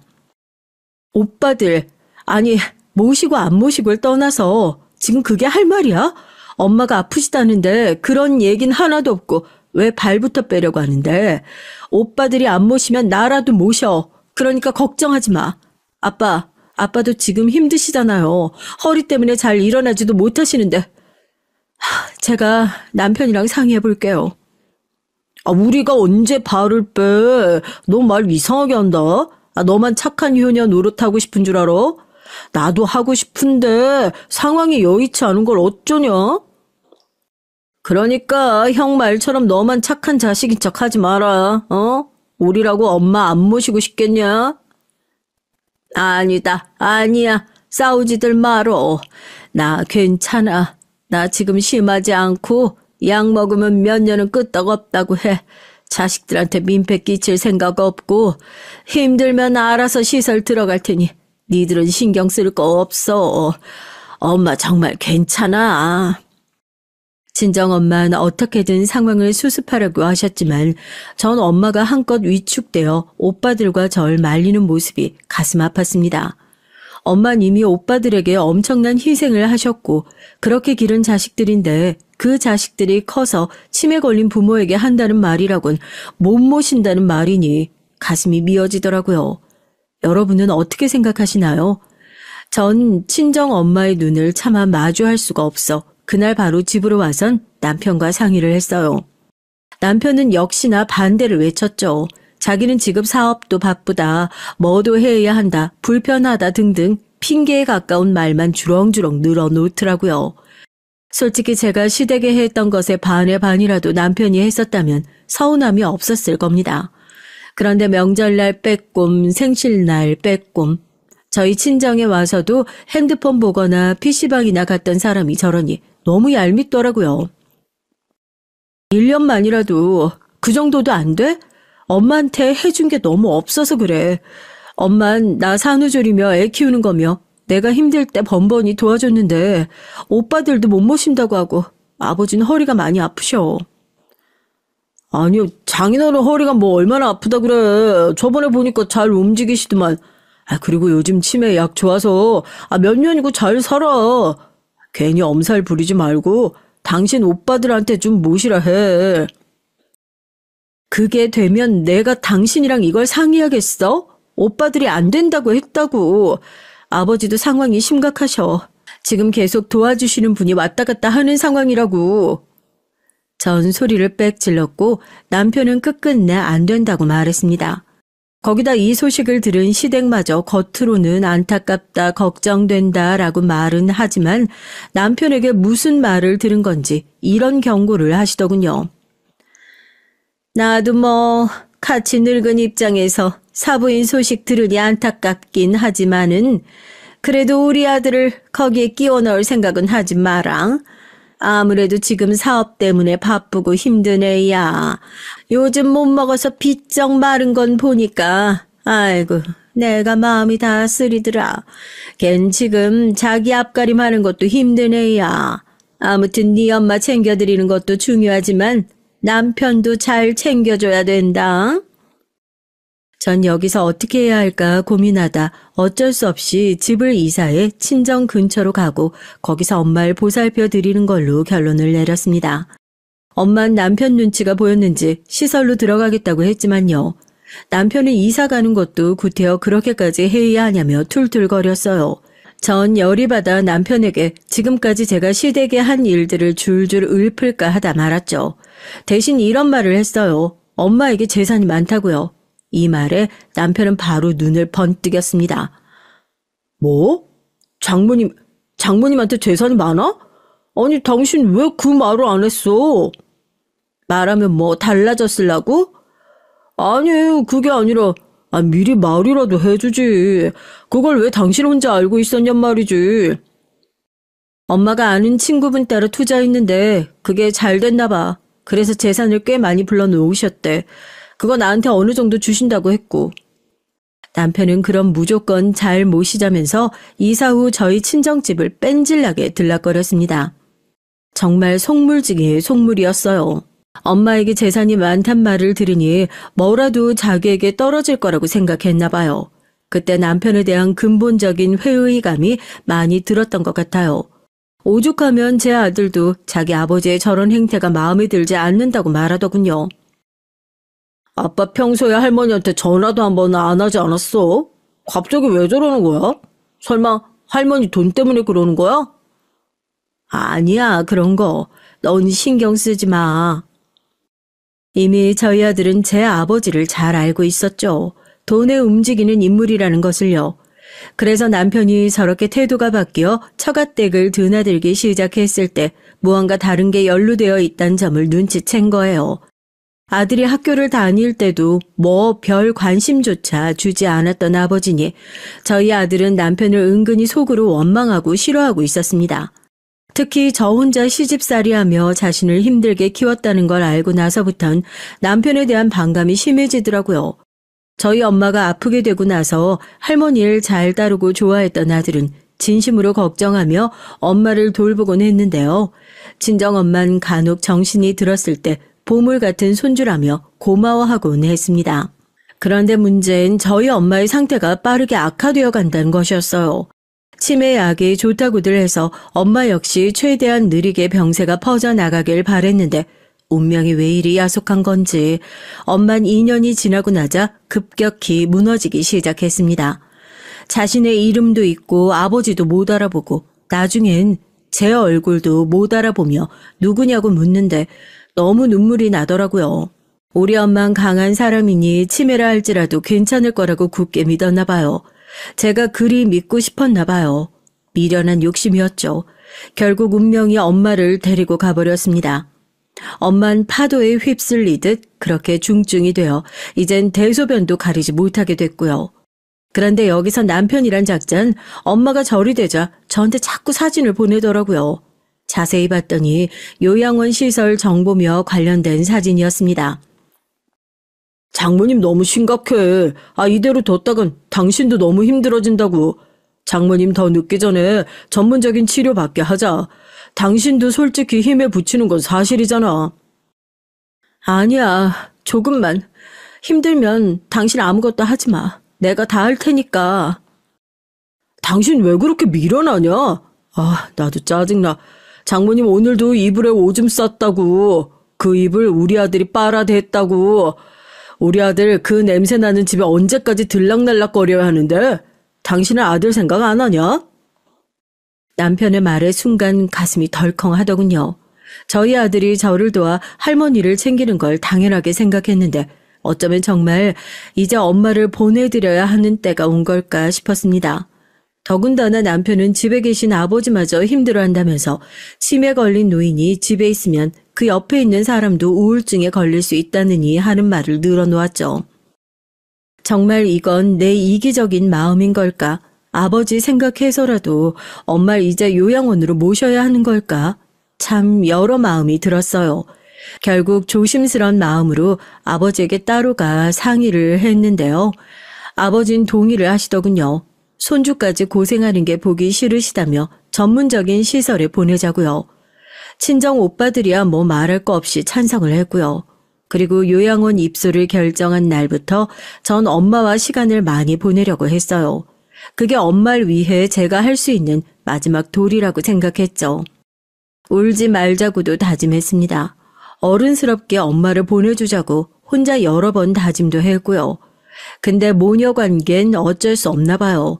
엄마가 요양원에 입소하던 날은 살이 많이 빠진 엄마의 옷단추를 하나하나 채워주면서 끝내 울음을 참지 못하고 오열을 하고 말았죠. 꺽꺽대며 우는 절 엄만 그저 말없이 쓰다듬어 주시더군요. 괜찮다고 울지 말라고요. 울지 마라 아가. 이날 저희 엄마가 저에게 아가라고 하셨어요. 엄마가 아가라고 저를 부른 건 아주 어린 시절 제가 국민학교를 다니기도 전이었을 때였는데요. 엄마는 아마 그 시절에 절 기억하고 계신지 아가라고 부르며 저를 꼭 품에 넣어주시더군요. 전 그걸로 느낄 수 있었습니다. 엄마가 절 기억하고 계시다는 걸요. 그렇게 요양보호사 선생님들에게 잘 부탁드린단 말을 몇 번이나 하고 돌아오는 길 남편에게 전화가 왔어요. 얼른 집에 들어오라고 하더군요. 여기서 느낌이 쎄했습니다. 집에 도착하자마자 남편은 눈빛을 빛내며 제게 와선 잘 보내드렸냐 묻더군요. 잘 보내드렸어. 그리고 이어지는 말에 전 제가 잘못 들은 줄 알고 남편을 다시 봤어요. 그래, 다행이네. 장모님 언제 돌아가실 것 같아? 뭐라고? 아니, 장모님 돌아가셔야 우리가 뭐라도 받지. 당신이 그랬잖아. 당신 엄마 재산 많다고. 장모님이 일단 돌아가셔야 장인어른이 뭐라도 좀 처분해 주실 거 아니야. 저번에 장인어른이 그러긴 했거든. 내가 사는 거 힘들다고 하니까 정 힘들면 자기가 도와주겠다고. 당신이 사람이야? 그 다음 전 여기에 차마 쓸 수 없는 욕설을 하며 남편의 뺨을 때렸어요. 제가 남편 뺨에 손을 대본 적은 없었는데 자연스레 그렇게 되더군요. 뺨을 때리고 나선 속에 있는 말이 줄줄 흘러나갔습니다. 근데 여기에 남편 반응이 가관이었어요. 인간 말종이란 말이 남편이 해했던 말과 가장 잘 어울리는 수식어 같네요. 어떻게 우리 엄마 재산 얘기를 할 수가 있어? 우리 엄마가 당신 혼낼 땐 혼내긴 했어도 간장게장이며 당신 좋아하는 반찬 때마다 싸주고 당신 챙겨줬는데 당신 어떻게 돈밖에 얘기를 안 해? 정말 돈이 전부야? 아니, 참, 야, 너도 그거 바라고 돌본 거 아니야? 너도 솔직히 돈 때문에 그런 거잖아. 너 니네 엄마가 어린 시절에 너 차별했다고 억울해했잖아. 왜 나만 나쁜 놈 취급해? 지도 똑같은 주제. 이제 와서 착한 척 하지 말고 그냥 장인어른한테 가서 돈 달라고 하자. 나 솔직히 장모님 죽는 날만 기다리고 있었는데 그것도 이제 지겨워. 애탄다고. 뭐? 똥냄새 더럽게 나는 치매 노인 보고 사는 것도 역겨워 죽는 줄 알았는데 그럼 언제까지 기다려야 하는 건데? 나도 인내심 바닥났다고. 여기서 경악을 했죠. 이걸 아들이 듣고 있는 줄은 몰랐고요. 갑자기 뒤에서 이 모든 얘기를 들은 아들이 남편에게 달려들어 다짜고짜 현관으로 끌고 가더라고요. 나가라고 울부짖으면서요. 저도 아들을 따라 엉엉 울었습니다. 말리고 싶지도 않았어요. 남편이 내쫓기고 난 후에도 오래도록 아들을 껴안고 엉엉 울며 땅을 치고 후회를 했어요. 제가 왜 저런 쓰레기 같은 인간과 살았는지 말이죠. 저런 인간과 아이까지 낳아 살았다는 게 혐오스러웠습니다. 당시 시누이와 아들이 절 미치지 않게 붙잡아 주지 않았더라면 무슨 짓을 했을지 몰라요. 일단 전 변호사를 고용해 이혼 소송을 했고 아들의 조언대로 최대한 많은 위자료를 받아내기 위해 법정 싸움을 벌여야 했습니다. 정말 다행이었던 건 법정 싸움에서 유리한 변호사를 선임할 수 있도록 신우가 도와준 거예요. 신우는 이 모든 얘기를 듣더니 자기 오빠라도 용서할 수 없다며 제 편을 들어준 것입니다. 혈육이니 절 도운 거에 대해 이해 못하실 분들도 있겠지만 신우는 원래부터 남편을 마음에 들어하지 않았어요. 다행히 전 꽤 많은 위자료를 받고 남편을 드디어 떼어낼 수 있었습니다. 그렇게 되니 남편과 갈라서게 되고 소원 성취를 한 듯 정말 속이 후련하더라고요. 그리고 여기서 아들이 선언을 함으로써 전 남편에게 거창한 거 없는 복수까지 할 수 있게 됐어요. 어느 날 아들이 결연한 얼굴로 남편과 평생 보고 살지 않겠다는 선언을 한 것이죠. 시누이를 제외한 시댁 식구 전부와도요. 엄마, 난 항상 선택을 해야 한다고 생각했어. 할머니를 두고 그런 말을 한 아빠, 솔직히 난 이해 못해. 영원히 안 보고 살고 싶어. 많이 생각해보고 결정한 거야? 아들은 단호했습니다. 처음엔 아들에게 그러지 말라 말릴까도 고민했지만 이미 성인인 아들의 생각을 제가 고칠 수 없겠더라고요.